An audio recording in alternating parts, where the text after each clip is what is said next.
5 secrets to a better short game, your lesson of the week. Number 1,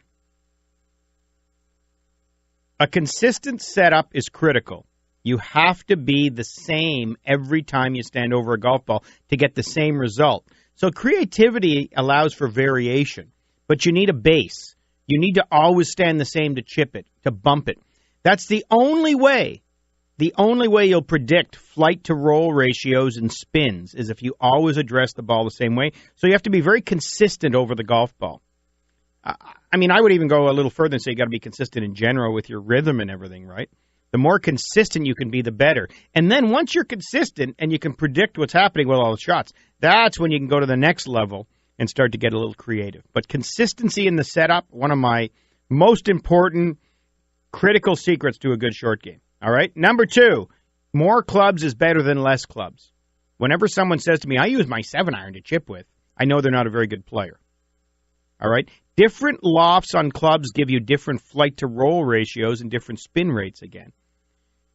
The more clubs you use, a 60-degree wedge, a 52, an 8-iron to chip with, a 9-iron to chip with, a gap wedge, the less talent you need because the club does the work. Now, you need practice to be able to figure out what those clubs are going to do. So you can't use a multi-club system if you never practice, right? That, again, tells me you're not going to be a very good player. But using more clubs actually makes it easier, not harder. And this is the one thing that people get confused about. I'm not good enough to use a 60-degree wedge or whatever. You can chip, you can bump, you can pitch, you can lob. You can hit bunker shots with a 60-degree wedge, and you can do all those things with a gap wedge, too. A 60-degree wedge is just another club. It's not harder to use. You're just thinking about that wristy Phil Mickelson shot. But you can chip with a 60-degree wedge, and you get a different flight-to-roll ratio and spin rate than you get with a sand wedge and sometimes you need that, right? So if you use more clubs, you need less talent. If you use less clubs, you need more talent. And last time I checked, things are easier when less talent is needed. So that's number 2. Using more clubs is critical. All right, number 3, third secret to a better short game. Body motion is the real secret to the technique. Everybody stands there and stands flat-footed and swings their arms back and forth, but that's not how you hit a shot. You hit a shot by, turning back a little bit and then rotating to your target. I remember reading Nick Faldo's book way, way back in the early 90s, back when he was winning majors. And Nick Faldo says, when I pitch the ball, I try to get my shirt buttons to the target. In other words, he turns his chest to the target when he turns through. I think the biggest single thing I see in higher handicappers is they're flat-footed, and they don't use their bodies to hit these little shots. So using your body is another secret. That's 3. Number 4, a shallow approach is always easier to every shot. Now, this doesn't mean that you always want to get it on the green and run it 50 feet and not hit it in the air a little more. But when you pick your club up by hinging your wrists and try to hit high and cut across and come, slide under the ball, the steeper your angle of attack, the more the club is working up and down, the less likely you are to be able to hit the shot from a talent perspective and just an odds perspective, right? If you're up and down, you're almost pinching down under the ball. It's more difficult. I'd rather you swing the club a little more around you and use a more lofted club. So instead of doing that little wristy thing, just grab a more lofted club and take a more balanced, level, shallow attack into the golf ball. It's always better to have a shallower attack into the ball. Always consider that.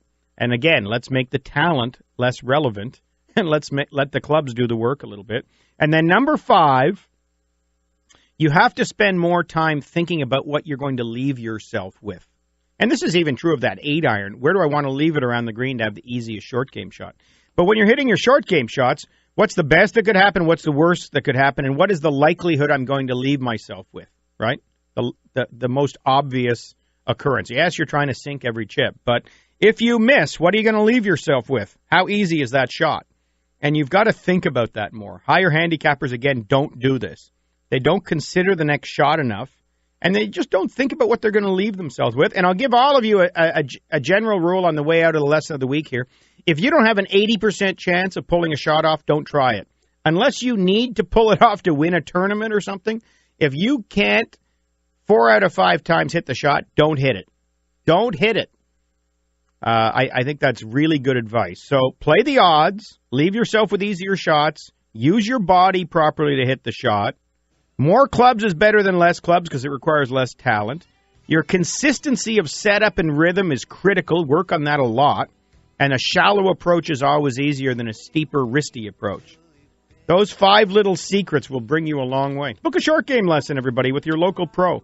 Learn a couple of new short game shots this year, and your scores will drop. That's your Jubilee Fine Jewelers lesson of the week for this week. Quick break here. We're going to come back, and I think we're going to talk to Scotty McLeod about Brooke. Yeah, we got him? All right, let's have a quick break. We'll come back and finish up with Scott McLeod, talk a little more Smith Falls phenom. I'll just say the Hendersons in general, Brittany and Brooke, but Brooke is on top of the world this week. Literally, I'm Kevin Haime. This Tee It Up on TSN 1200. Found a nightclub we could work at the door. She had a guitar and she taught him some chords.